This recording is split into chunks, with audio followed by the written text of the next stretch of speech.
Hi, welcome everyone. Thank you so much for your patience as we dealt with a few technical difficulties at the start of this panel. But welcome, thank you for joining. This is Disability Representation in Storytelling. My name is Celine, and I am the associate producer of the Playwrights Realm.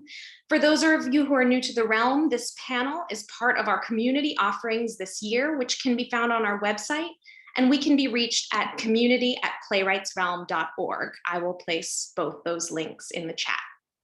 As a reminder, this panel is being live streamed to HowlRound and will be available on HowlRound for viewing afterwards.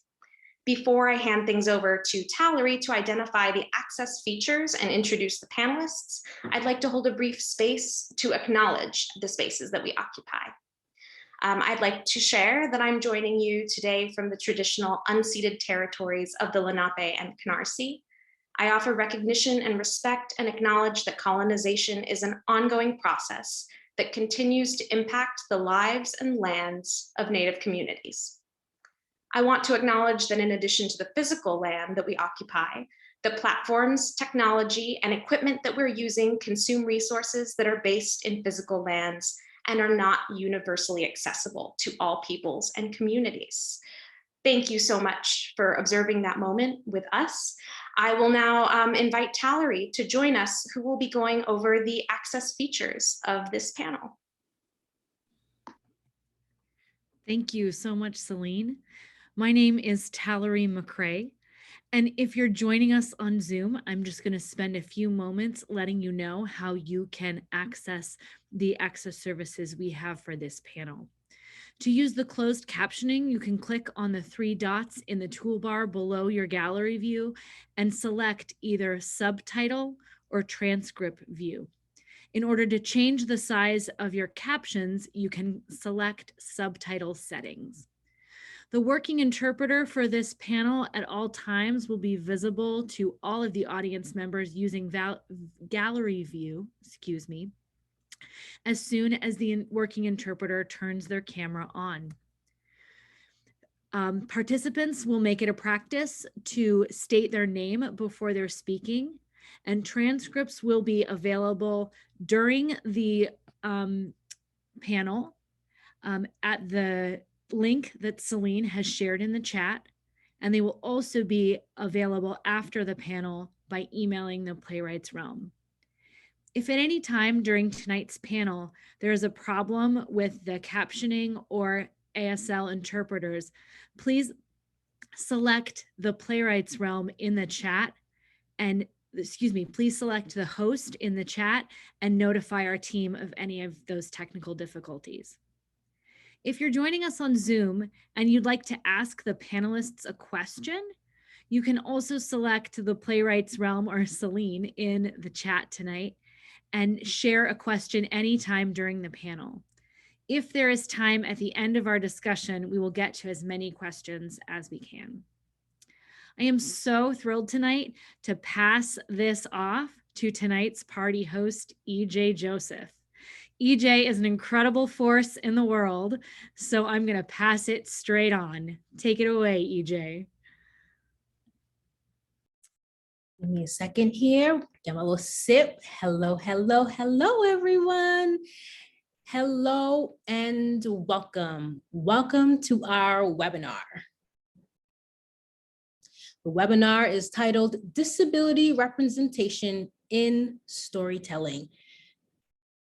Disability, it has a whole host of disabilities included. So we want to welcome each and every one of you to tonight's event. I'll go ahead and introduce myself. My name is Elbert Joseph, and I am your party host.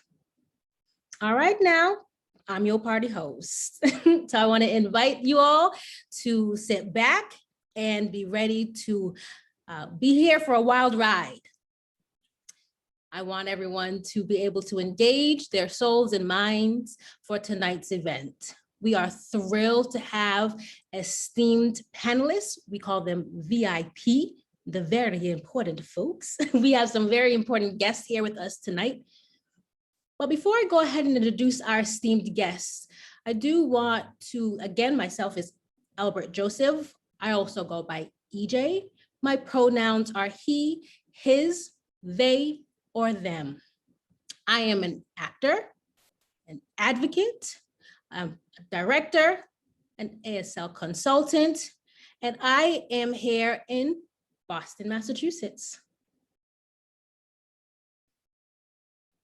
So without any further ado, I want to go ahead and introduce our guests for this evening's webinar. First, we have Madison Mae Williams. Madison? Hello, everyone. Welcome. So glad to see y'all here. Shall I pause? Actually, hold on one second, Madison. I want to introduce everyone first, and then I'll have you come back on. The next individual is Andrea Kovich. The next panelist that we have for this evening is DRC Charington Neal. So these are our esteemed panelists for this evening. So please go ahead and introduce yourself. Tell me your roles, your pronouns, and please introduce who you are.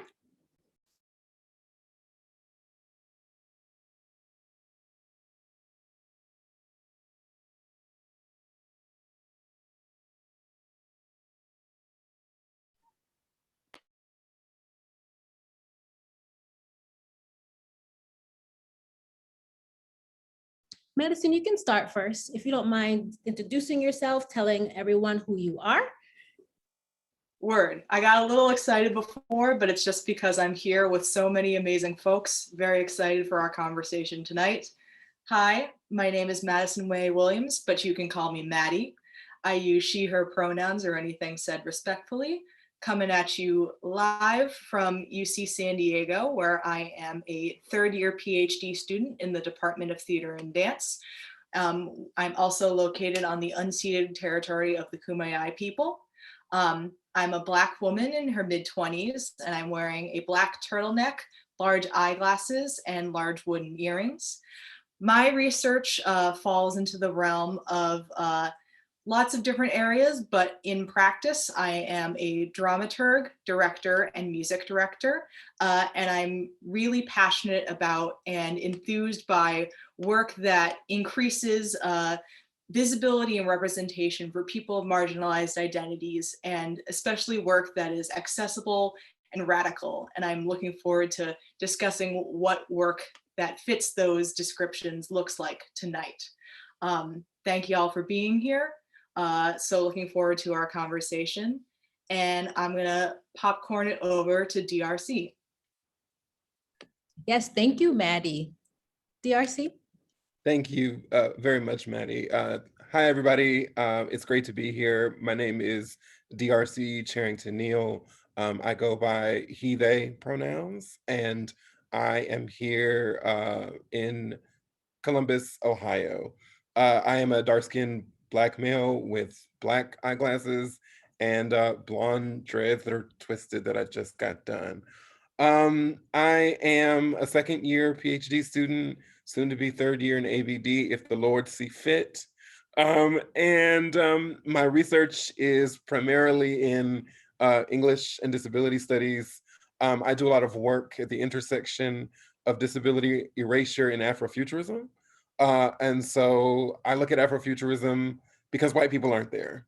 And quite frankly, it makes me really happy to be able to have a space that is specifically dedicated to people of minority populations, but also looking at the idea of knowing that just because you love something doesn't mean that you can't criticize it. And so I also come here as a former actor. I have a degree in musical theater, as well as 2 master's degrees in creative writing and rhetorical theory. And I have played everything from Ursula in a Disney Broadway production, as well as Audrey 2 in Little Shop of Horrors, which I really enjoy. So I'm grateful to be here and I look forward to it. And I will pass it on to Andrea. Thank you so much, Darcy. My name is Andrea Kovich. I use she, her pronouns. I live on the lands of the Coast Salish people, particularly the Duwamish, the first peoples of Seattle, Washington. I'm a dramaturg and an accessibility consultant. And as a visual description, I'm a white woman with brown hair, shoulder length hair, and brown glasses, wearing a purple V-neck shirt, seated in front of a white wall with a bookcase. And I'm also a writer. So I've written some articles on disability representation, and I love it when all of my passions can come together, when I can talk about accessibility and representation at the same time. So I'm so excited for this panelist or this panel and to be here with you all. Thank you. Great. Wonderful introductions. Thank you so much to the three of you for being here. I am overjoyed to have our discussion this evening. I really feel that this discussion is quite critical to the times that we find ourselves in. It's important that we have these dialogues in our community so we actually can start having some action behind our discussions. I feel as though this is a long-awaited conversation and is a long-awaited time for representation to be seen on stage. In videos, in storytelling broadcasts, our identities shall be shared. So now I want to have a conversation around hot topics. So before I do that, as I said before, I am your host. And I do want to thank Talleri, McRae. Talleri and I had a conversation and she had asked me to be the moderator. But that feeling of being a moderator feels more upstage, right? It feels more, I'm above the panelists. But I have an equity mindset. I want to be on the same page as everyone. I want to be on the same level. I don't want to be controlling or moderating anyone, right? And so I asked her to change that title because I am on par with each and every one of you this evening. We are in this space sharing equity, sharing voices together. We are inclusive and we are modeling that tonight. So I want everyone to feel welcomed and feel on the same page with one another. And so I thought that was very important for me to bring that up and to actually model that this evening, a page of oneness, a sameness. We know the story of King Arthur and how they're at the table and everyone at that table is the same. And I want to have King Arthur and the Round Table. We want to make sure that we have that representation be the same. And I want that to actually be seen here tonight. So again, I want everyone to feel that we are all the same and we're all here to learn something from tonight's discussion. So without any further ado, let's have some discussions around terminology. We have the word diversity. We also have the word inclusion. So diversity versus inclusion. Let's take a look at that and unpack that. People in the community use those words interchangeably. Diversity means inclusion and inclusion means diversity. But tonight I want to take the time to parse out the two words. When I take a look at those two words, I don't see them the same. I don't see them as interchangeable words or concepts. They're not the same. So I would love to pick the brains and minds of each of our panelists this evening and have you share your thoughts about what's diversity and what's inclusion. Tell me what the difference is and what is your definition of those respective words? Who wants to go first?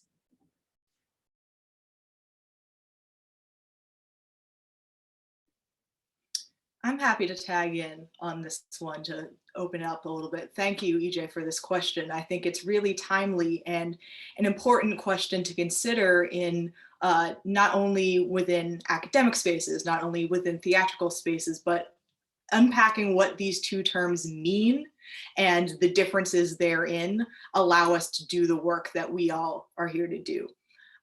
So for me, when I hear the two terms, equity and inclusion, equity, I think more of in terms of optics. I think about, okay, what is the makeup of a given space? Who is included in the room? And I say included, and I will get to my point on inclusion, but literally who is occupying a space? Who is making decisions? Who is being brought to the table?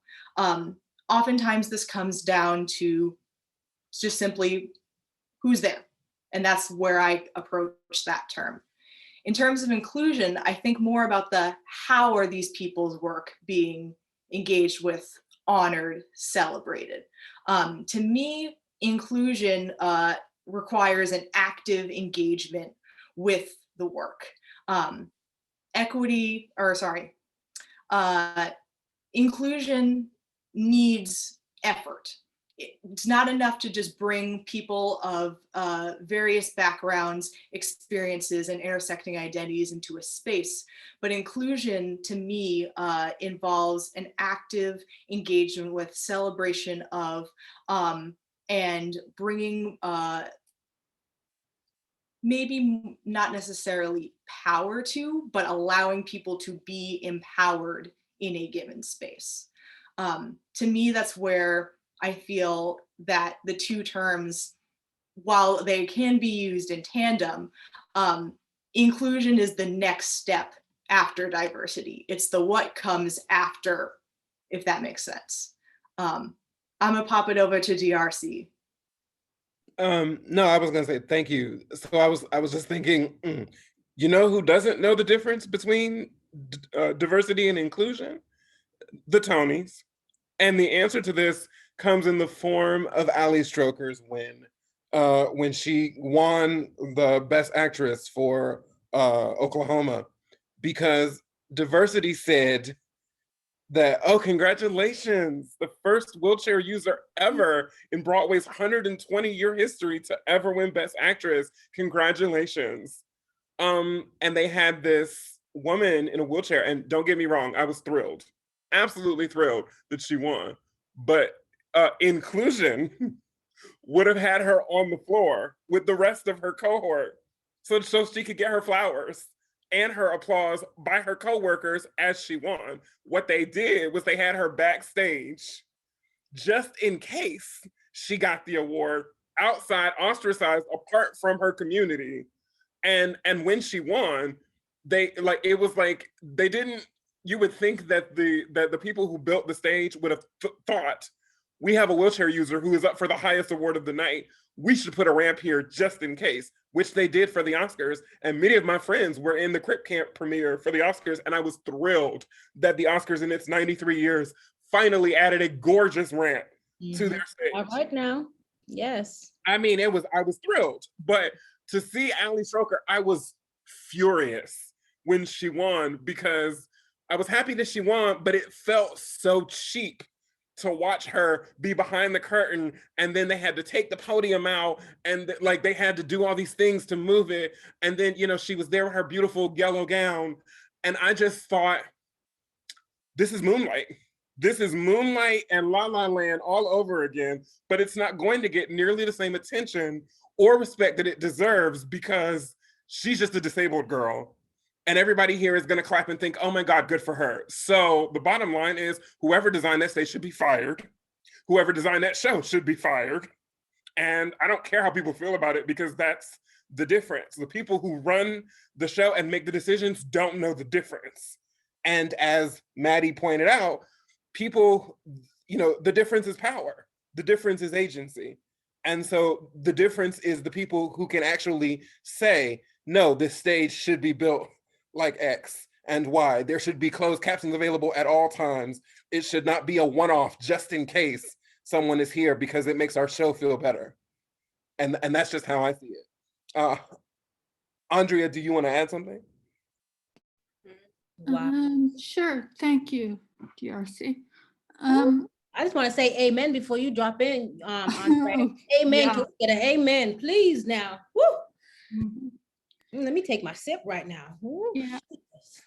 I think I'd like to add that so many times diversity is used to think more about race and culture, and it really includes also different identities, different lived experiences, different perspectives and backgrounds.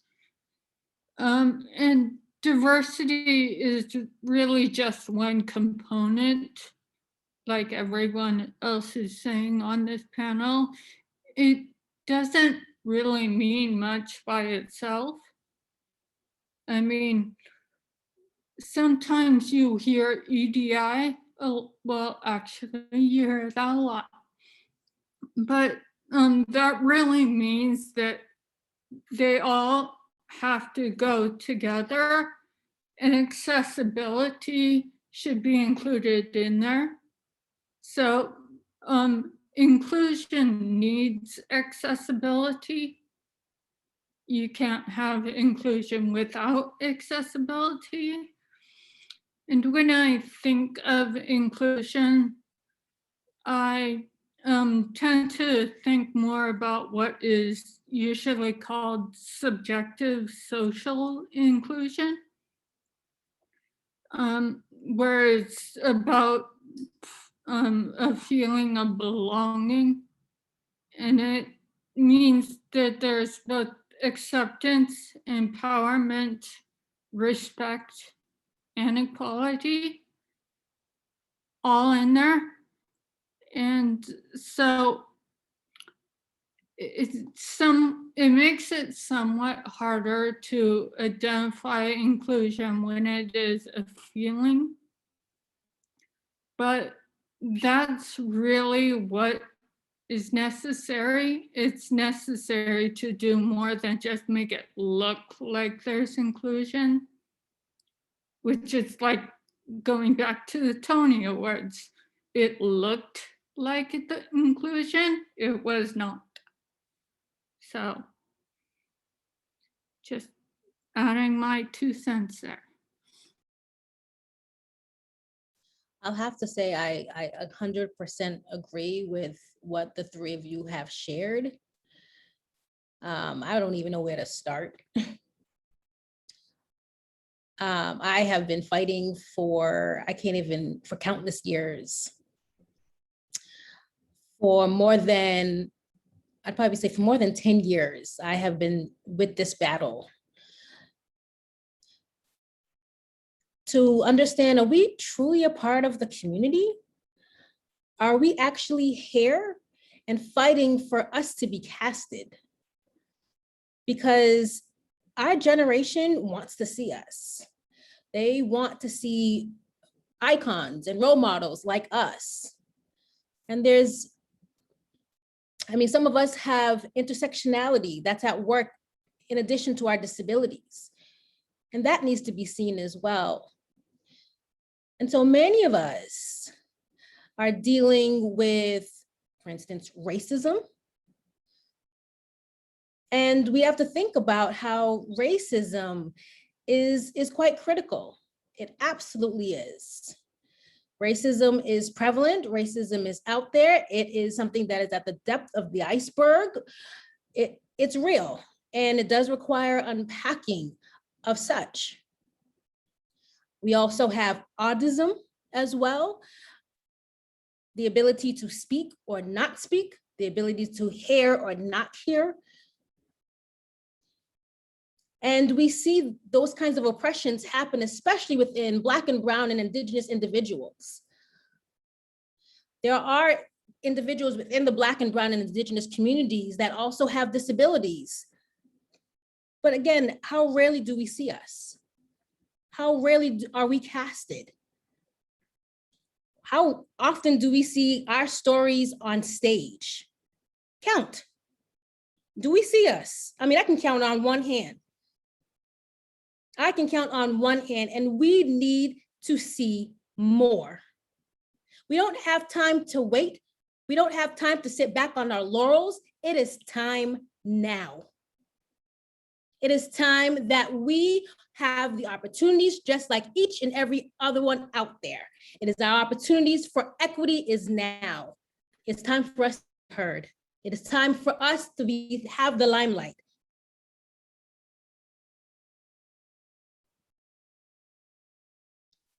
So I'm just thinking, what is the audience waiting for? What are the Tonys waiting for? What are they out there waiting for? Because I mean, we've been here waiting for over 400 years.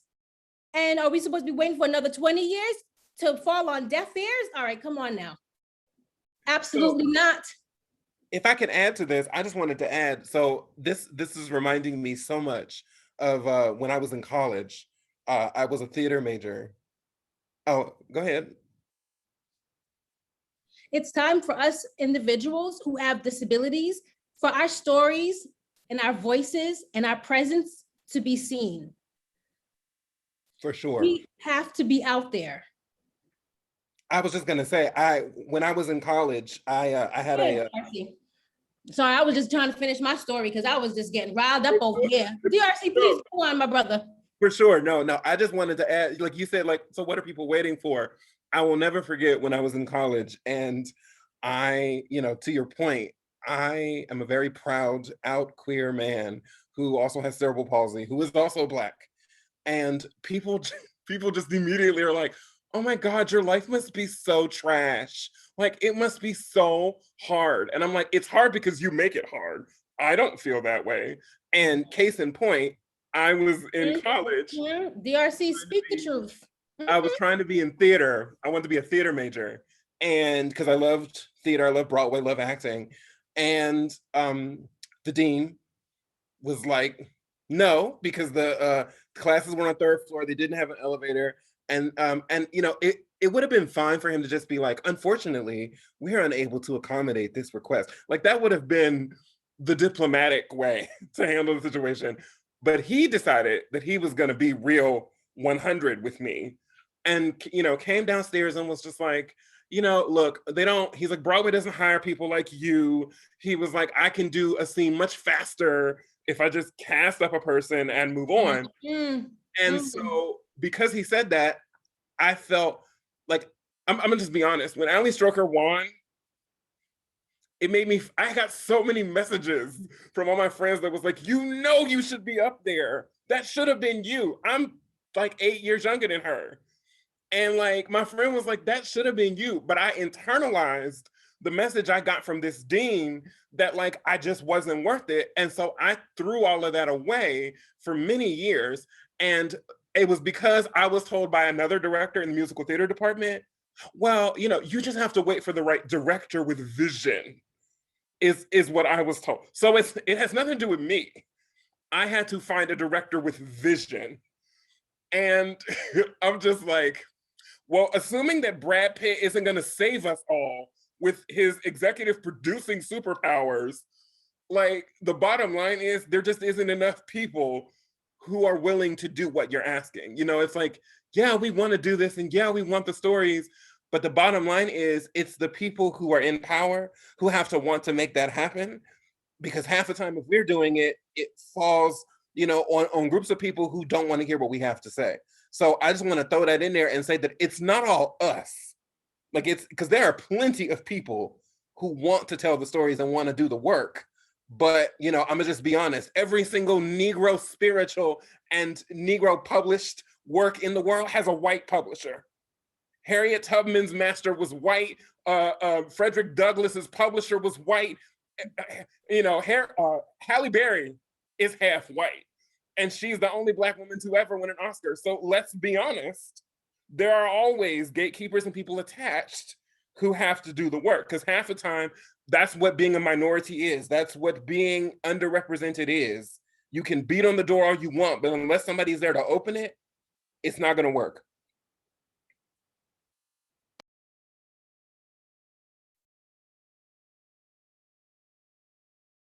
DRC, that's right. And I actually was just thinking, did any of you want to add to DRC's comment? And you want to say something? Any of you? Andrea or Maddie? I So I want have to say, to add, if you don't mind. I'd just like to say that I think part of the problem is that there isn't really statistical data out there. And without that statistical data that measures representation, it's harder to hold the theater industry accountable and say, look, this is how much representation we have, and this is totally unacceptable. So I think one practical strategy to trying to hold the gatekeepers accountable is that there needs to be a statistical data or more statistical data. A great white paper was put out by the Ford Foundation that was written by Judy Heumann. It's called Roadmap to Inclusion, and it does a great job in looking at disability representation in media, TV and film, but there isn't really anything similar in theater right now. And I think that's a major gap that we need to fill.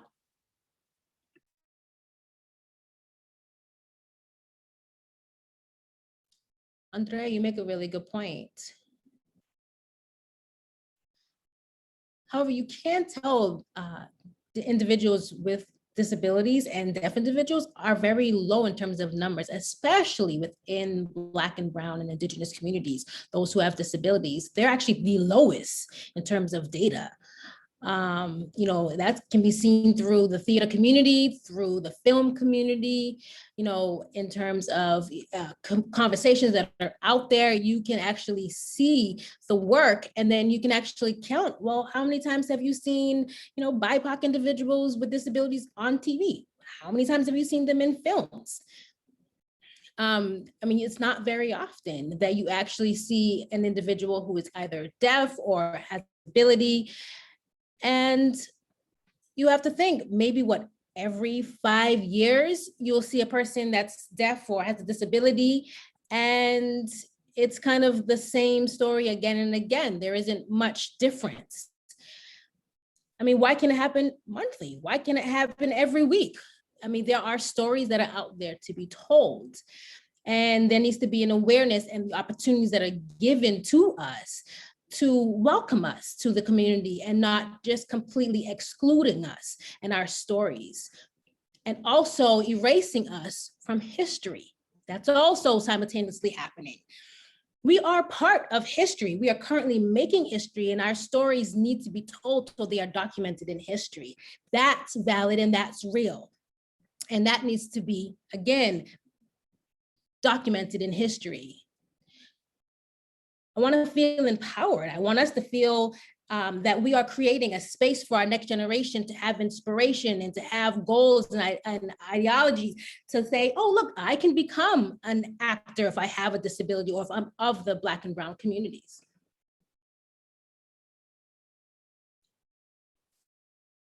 And just looking at us tonight and how such a cornucopia of backgrounds we have tonight, different identities. I'm deaf and everyone else here has their own particular disability. So it's nice to see that variety, and our goal is to promote more of that.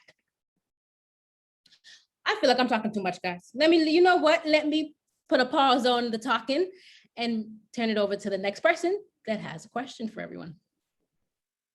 I'm going to tag in because everything that we've been talking about in this moment feels so timely, especially in regards to the ways that we talk about the ways that our identities intersect, and thinking about ways that we can celebrate the work that we do. And just jumping off the points that the three of y'all have made, something that really resonated as we were just having this conversation is the language of having to fight, and always having to fight against institutional and systemic issues.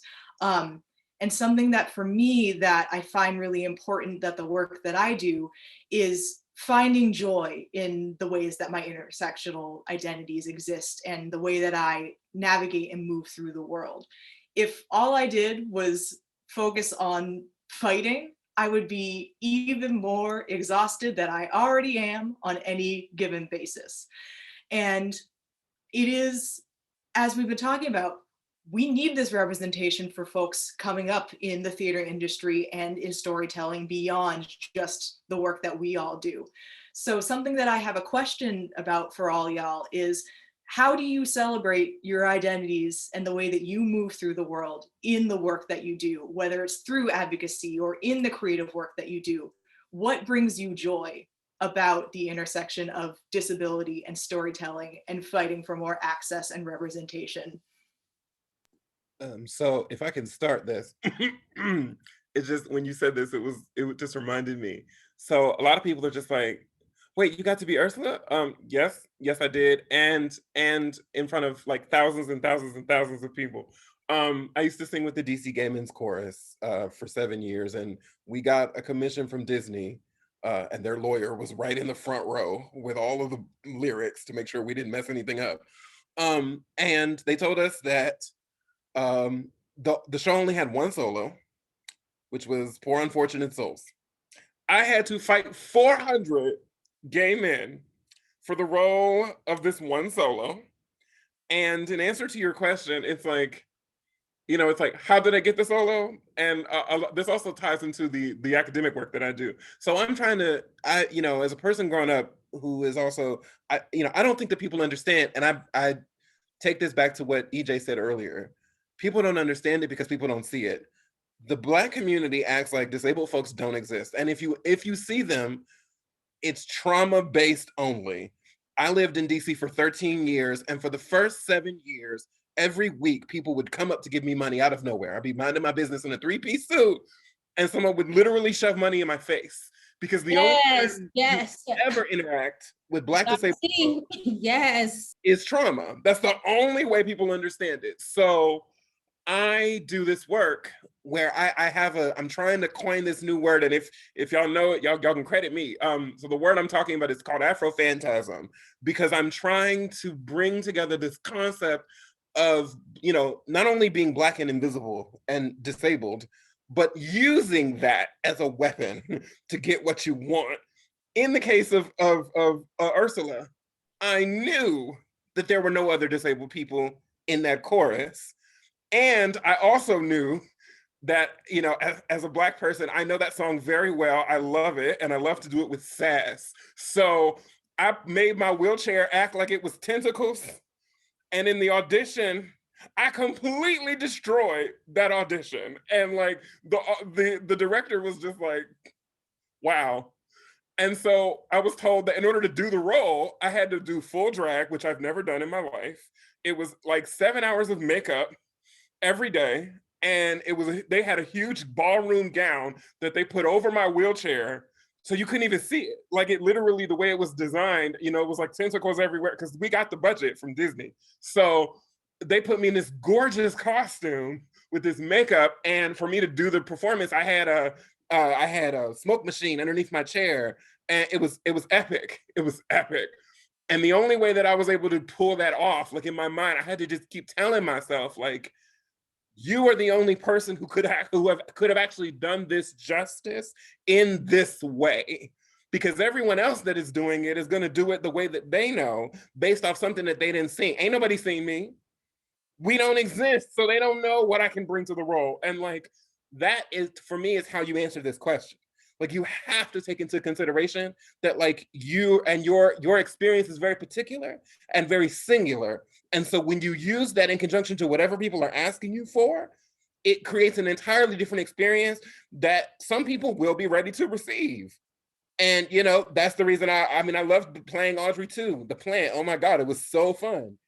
And, you know, but I was in my chair the whole time. I was actually one of the bums on Skid Row, and I literally was molting throughout the show. I was like growing leaves, becoming a mutant plant until I became the puppet. And so, you know, you just have to you have to come with your own version of it and combine it with what people already have. I mean, part of it does require you to have something ready to go. You have to want it and be thinking about it in advance, because when it's your time to speak and the mic comes to you, you got to have something to say. But at the same time, you know, it's also it's just knowing that, like, yes, I want to do this. I'll stop talking, but I just wanted to say, I saw Crip Camp and there was a quote in there that I will never forget. The man said, "If you are disabled and a wallflower in this world, you will be eaten."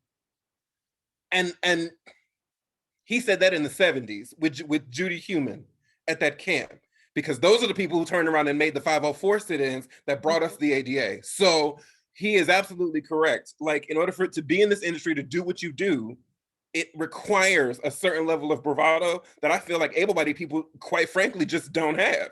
Either you bring it or you don't. And if you do, half the time people are like, oh shit. So, you know, I think that's how you do it. That's the joy, that's the power, that's the work. Mm-hmm. Mm-hmm. DRC, you're right. Mm-hmm.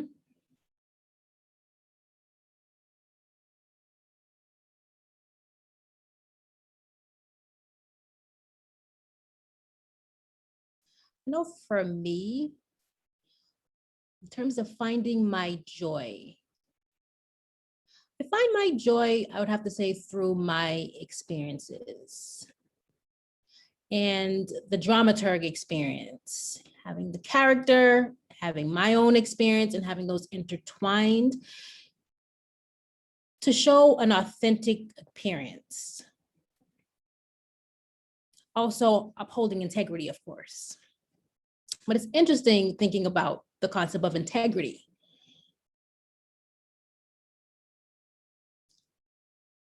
So I can show my audience or show our audience, okay, that actor is telling a story through someone that perhaps the audience member has never seen before. So I leave behind them food for thought. So that particular actor playing that role is telling a story through that lens. And that's actually what makes that character different than others. How that character is played, it makes them unique. As opposed to what's been normalized, it's nice to see something that's different. It's nice to see different normalized, because we are here. We are the norm. And I want to represent my story. I want to represent my communities, and I want to share my love as well with the audience and everyone partaking in that particular show. That is what I want to share.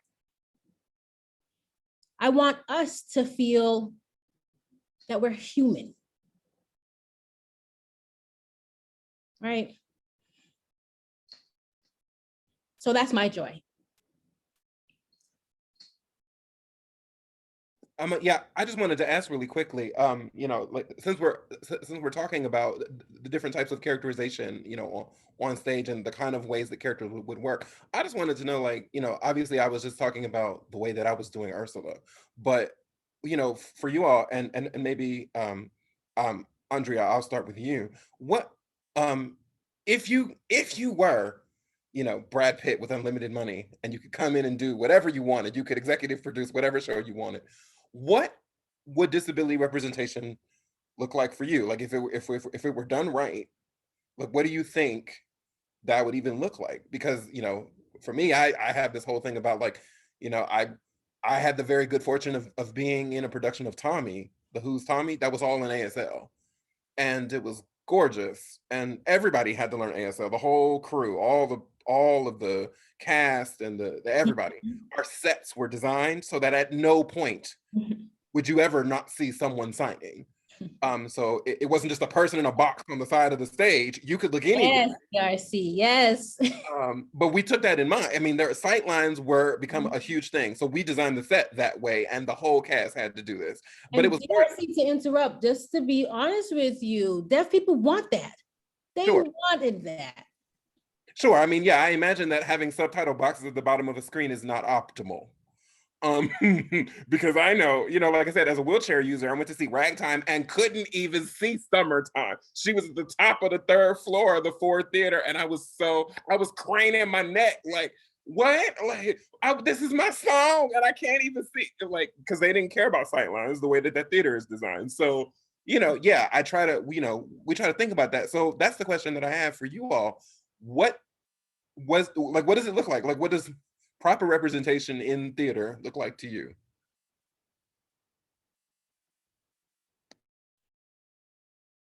And like I said, Andrea, I'll start with you. Sure. Thank you, Darcy. So first I want to say that I find the most joy in supporting and helping disabled playwrights. And so my idea of a representation is really a creative team that includes the representation that we're trying to achieve on stage. And I would say that, like, the best experience I've had on production was mostly disabled people on the creative team working on that. And there was like Dazzle, a director of artistic sign language. And so it was such a refreshing process to work with other artists who had similar experiences and also very different experiences. So for me, representation really has to take access to a new level. Representation can't just stop on stage with what you see. It has to be throughout the process. That's the kind of representation that I'd love to see. So, any thoughts, Maddie? I think what you named specifically in regards to access is so key. And something that really resonated is similarly, the best experiences that I've had have often been with working with creative teams that are made up of mostly disabled people. And to me, thinking about what the future of representation of disability and storytelling can look like in the future also requires a huge overhaul of the administrative side of things as well. So who's in the room casting? Who are the casting directors? What spaces are being utilized? How are your designers engaging with access? It's one thing to focus on representation in stories themselves. And I think that of course is extremely important, and I'm not discounting or trying to separate the two. It requires a full overhaul of the way that we think about access and the ways that different identities intersect in the way that we think about access. So what might be accessible for one group might not be the same for others, but thinking about ways to navigate strategies and ways of designing, directing, acting, and dramaturging that allow the widest range of access for the most amount of people. To me, that is what the future of disability storytelling should look like.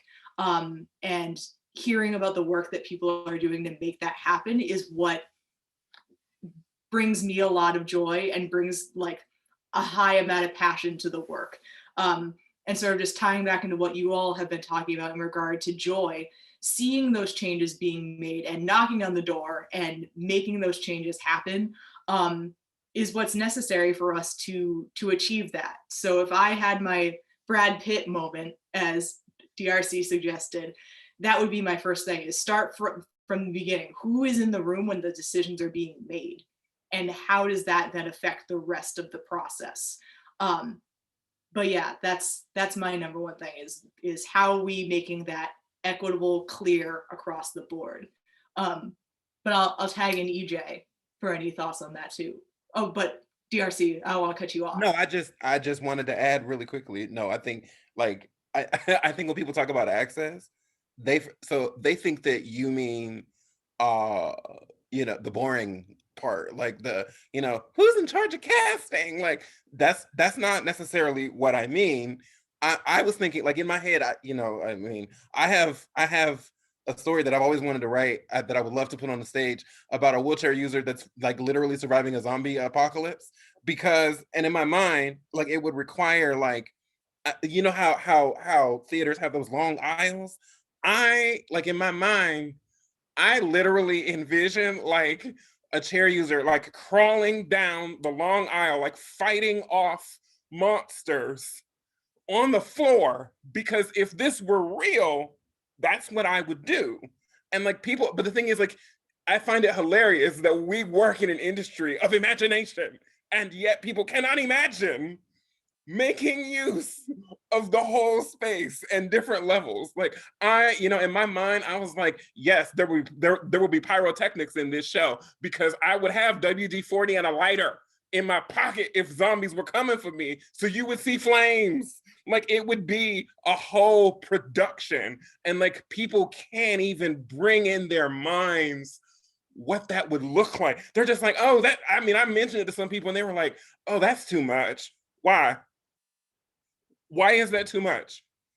And I'm just like, why is it too much for you to envision like an actual chair? You thought that just because I said chair user that I was going to be in the chair the whole show? I'm not in the whole chair my whole day. So like that's not, and the idea is that people just don't have the mindset. So when I want to just expand this idea of access to include like physically what that actually looks like on stage, like in the work, like in the stories, and not necessarily like just who can come to the casting calls, because that is also very important. Who's directing, who's writing, all that kind of stuff. I mean also the physical work on stage, because that we need help with that too. But yes, EJ, please. Yes, absolutely. I want to share this little anecdote. I just have to share this story. I was teaching, at a deaf school, the Horace Mann School here in Boston. It's in Austin. They just celebrated their 150-year anniversary. So, I did a little research on the school. I did a little research on Austin. And I was teaching.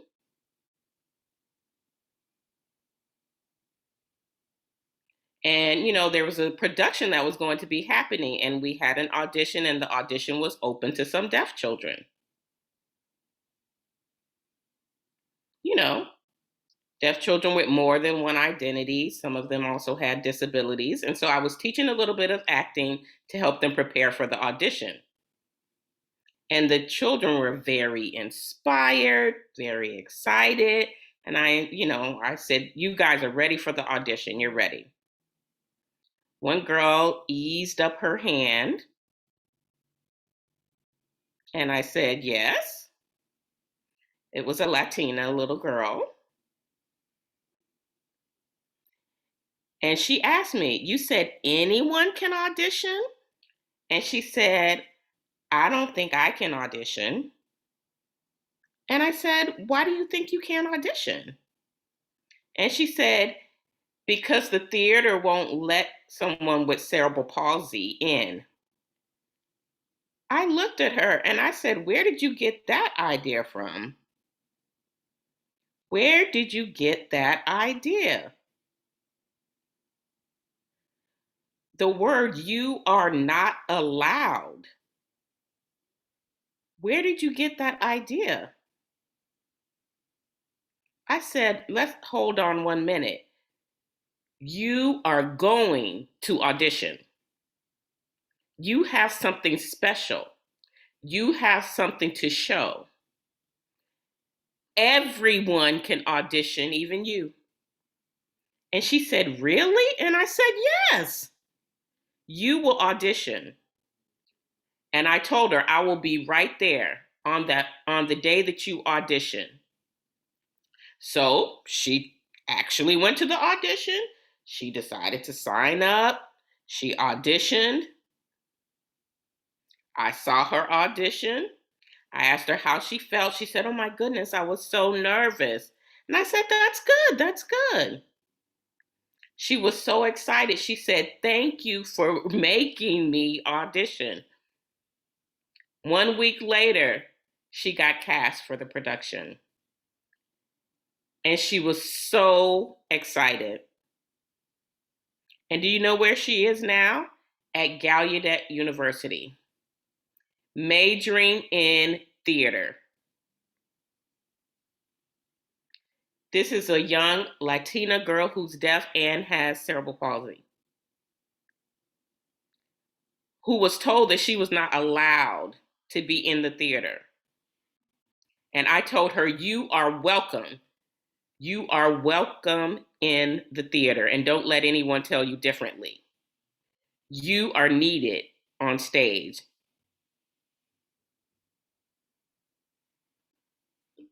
And that's the solution right there. Let me take another sip.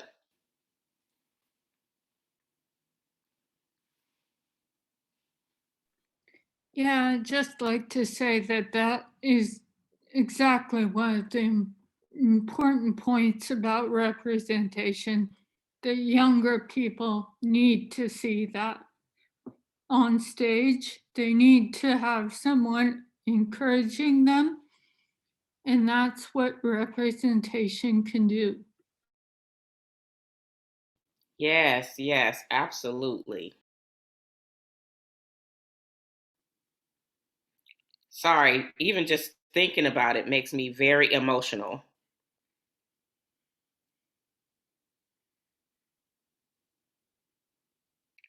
Sometimes we just feel so tired of fighting, but like we said, we have to find that joy. And that was a moment of joy.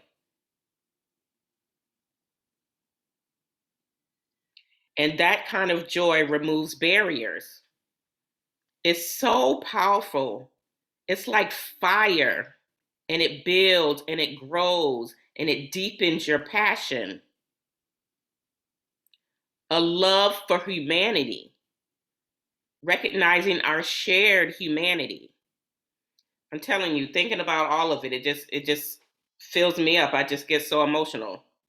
Somebody else take the floor, because I'm just overwhelmed right now. No, for sure. I think that's such an amazing thing to bring up, and you changed that girl's life. I wish to God that somebody had grabbed me in college. I wish somebody had grabbed me in undergrad and had been like, don't listen to that fool. Like, nobody said that. Nobody was there to counter the negativity of the dean when he told me that I shouldn't do it. Because if they hadn't, I probably would be at NYU right now. But that said, but this is also like what you're talking about is, a lot of it pertains into this idea of, that's kind of why I do the work that I do, studying in Afrofuturism as I do, because Afrofuturism says that, it's the marginalized people that are in the middle. Like for a long time, everyone has always been on the edge. Everyone has always been on the outside. And, and there's this understanding that difference, when you say difference, they mean different from white. They mean different from European.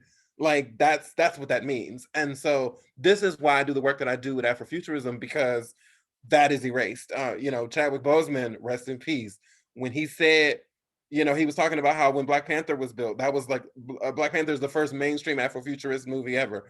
And the argument was, apparently they wanted them all to have British accents. And him and Lupita Nyong'o were like, absolutely not. And the director was just like, you know, like the people at Marvel were just like, but why not? Like, it's so sophisticated and refined. And, you know, Lupita Nyong'o was just like, because Wakanda is invisible. Europe has never found it. Europeans have never been here. They've never set foot in this place. We don't know what English sounds like because they've never been That's here. right. So for Say you to it. even suggest that is offensive. And they were like, that's why everybody in here will have nappy hair. Everybody's skin will be dark. I mean, I give props to Amanda Steinberg, who turned down the role of Princess Shri before it went to Letitia Wright, because Amanda Steinberg recognized that an entire cast of dark-skinned people should not be upended by light-skinned privilege. And she declined the role, and it went to what we now know as Letitia Wright. So, but, you know, even with Amanda's idea, she recognized, she saw that she could not be in the way of a movement. You know, I'm not saying that she wasn't deserving, that she didn't deserve to be there. Of course she does. She Black too. She deserved to be there too. But she also understood the power of colorism and the fact that light skin privilege is a thing, and that for hundreds of years, light skinned people have gotten privileges that dark skinned people don't. And so this is what the kind of stuff that I want to apply, and the idea of the things that I want to talk about, you know, in relation to disability, and the recognition that, you know, people, presumably playwrights, have this responsibility to recognize the difference and to actually do the work, not just say that, oh, you know, it would be lovely if we did. No, like, so, you know, I'm going to pass this question to Andrea. You know, I'm just like, you know, because we got to talk about the work that the playwrights are supposed to do, like what their version of it is.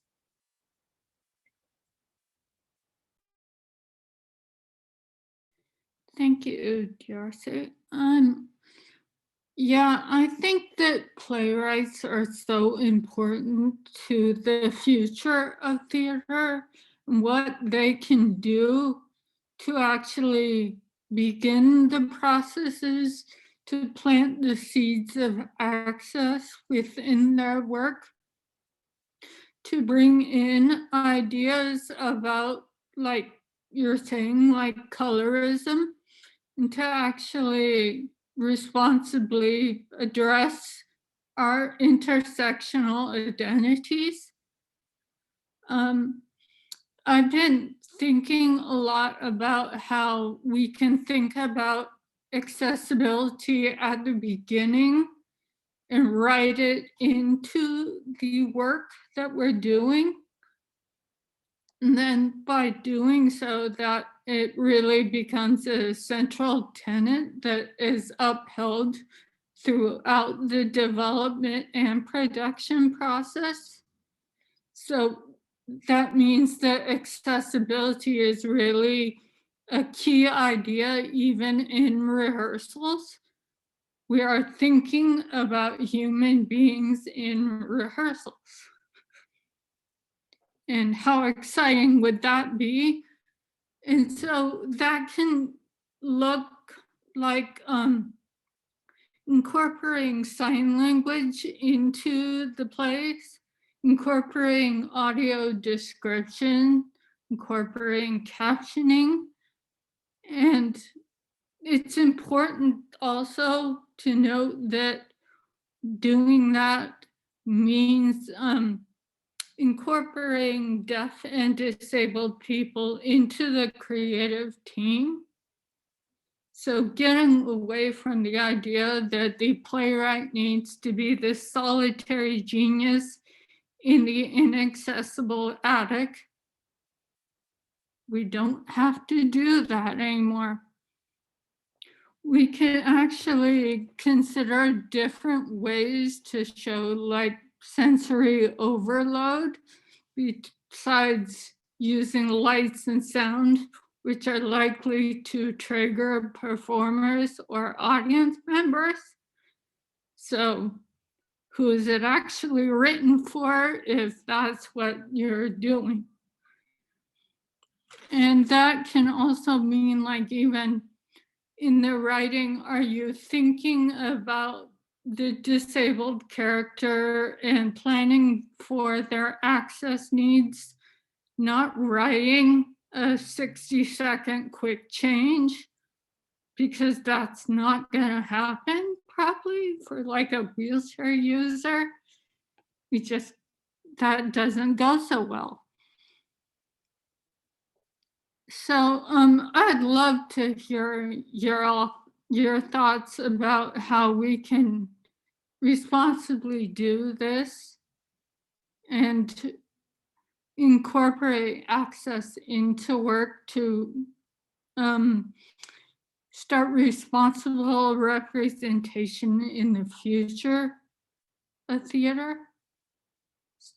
So anyone have thoughts? Darcy, do you want to start? I can, yeah. I just wanted to add, I mean, as you were talking, I was thinking, the idea is that for Black disabled people, recognizing, so like when you're, you know, in the future, when we're in all work, recognizing that, so while things shouldn't be trauma-based, you also can't forget about intersectionality, because the reality is the way in which I experience my Blackness has everything to do with having cerebral palsy. And, you know, I always tell people from the age of 7 to 17, the first time I met any white person, the first thing out of their mouth from the age of 7 to 17, when they saw me in a wheelchair was, "Oh my God, were you shot? Where were you shot?" That's just the understanding of young Black people in wheelchairs, because the mind immediately goes to gang violence, or, you know, that I was doing something inappropriate that I shouldn't have been doing. You know, the bottom line is, I'm not saying that you build an entire narrative off of that, but to not include it is disingenuous to my experience as a person who has grown up. So like, you know, understanding that it is because I was both of these things that I, you know, became the person that I am, and that when you write characters that are based on, you know, this understanding, taking both of these things into consideration, you know, it requires a deeper understanding of intersectionality, not just surface level, you know, ideas that you hire a diversity firm to bring you.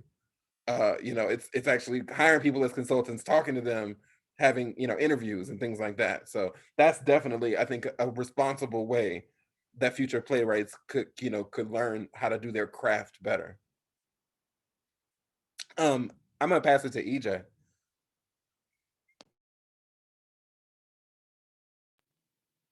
Yes, I agree. I agree with you 100%, DRC. I encourage deaf and disabled persons to write your own material, to be directors, to be stage designers, lighting designers. We need more BIPOC people in those fields. I can't emphasize more enough. It's so important. We should not feel excluded from the Black community. We are Black. Whatever our identity is, we are also Black. We are with you. We are supporting you. We are advocates for each other. We have one goal, a common goal, and we all need to remember that. I think that's it for now. I'll hold my other thoughts, and I'll pass it on. This is Talleri, just offering us all a reminder that we are about 9 minutes away from our ending time for this panel. I want to remind audience members that if you have questions, you can drop those into the chat. You can send them directly to the Playwrights Realm in the chat, or you can send them to the panelists. But panelists, go ahead and keep this conversation going. I will jump back in if we get a really juicy question.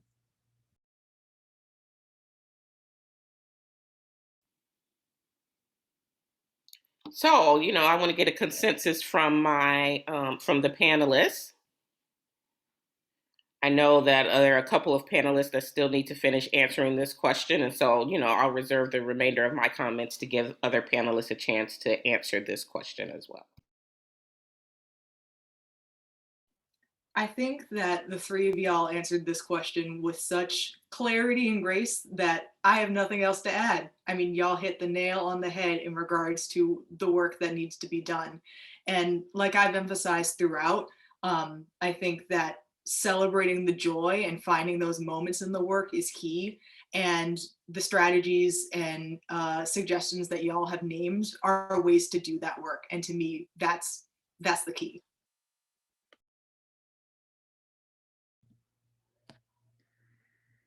Thank you. We did get one question in the chat. EJ, would you like to share the question or do you want me to do it? Either one. Yes. I'll sign the question. What would you say to organizations who believe that anti-racism work and anti-ableism work need to be done separately from one another? What would you say to those organizations? I would be like, excuse me, let me go ask the Black half of myself how I feel about this, and then I'll follow up with the disabled half and I'll get back with you. Straight up, like if we are operating from an understanding of the ways that our identities intersect in a socio-political lens, there is no way to do one work without doing the other. The process needs to consider how our disabilities are racialized and how our race is also disabled, and thinking about the ways that our identities combine. You can't do the work without one. You have to understand how people navigate through the world and consider how that affects the way that they do their work. Amen. Yes. That is it. We've been talking about this for an hour and a half. You need to consider it. There's ain't no other way. I just wanted to extend on what Maddie is saying. The real problem is that people do not believe that disability counts. They believe that, like, because you would never say that to. Look, I just want to point out, and I'm about to be real controversial, but oh well. I find it really, really interesting that President Biden signed an anti-Asian hate bill today at the White House, but we can't get an anti-lynching bill passed through Congress, and it ain't come through yet. And Black folks been waiting, but yet that flew through Congress very quickly.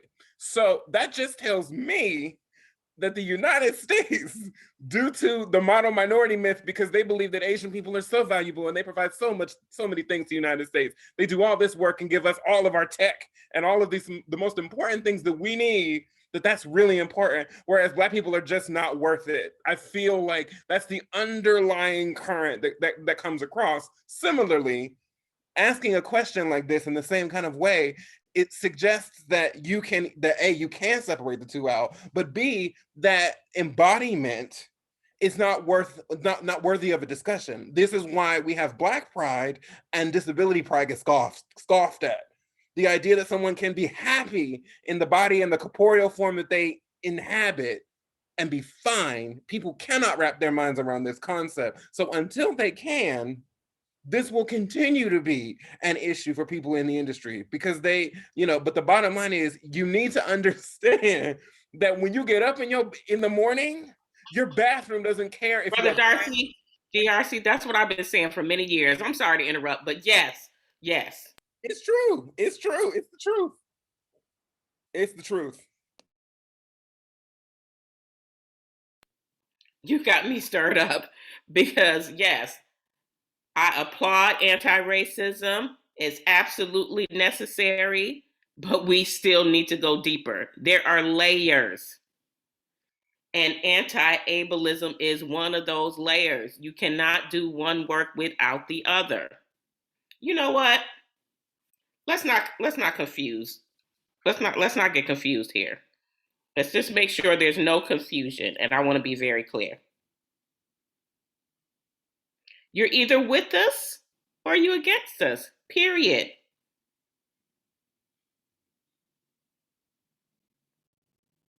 So let me back up and say it clearly. So let's, I'm a Black person. We are Black people. So the disability community or the gay community or the trans community cannot exclude us as Black people. So I'm with you, DRC. You can't be excluding people who have differences within your own community. Trans Black people. I don't care if you're Black. I don't care if you're Latinx. I don't care if you're Asian. We need to be fighting together to the full extent, both anti-racism and anti-ableism. BIPOC, deaf, disabled community. You have Andrea here, you have Maddie here, you have DRC here.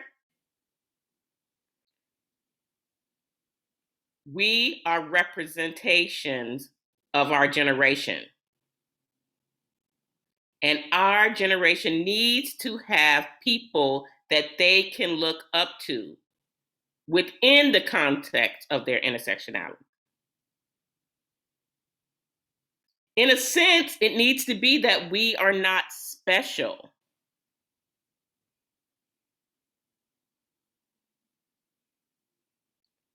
I'm telling you, please. Let me not get on my soapbox, but that's what I have to say. It can't be either or. Let me take a sip. Let me take another sip. Thank you so much, EJ, and to all of the panelists for sharing your time and your minds with us tonight. We are coming to the conclusion of our time, but I just want to express so much gratitude to you all, to the rest of the team, our interpreters, our captioner, our stage manager, and just deepest thanks. This is so much bigger than a single conversation. And the end of our time tonight is not the end of this. We have so much work to do. Thank you for sharing yourselves with us tonight. If you are joining via Zoom, you will receive a follow-up email, but feel free to send any comments and questions to us at community@playwrightsrealm.org. Thank you again, everyone, for joining us.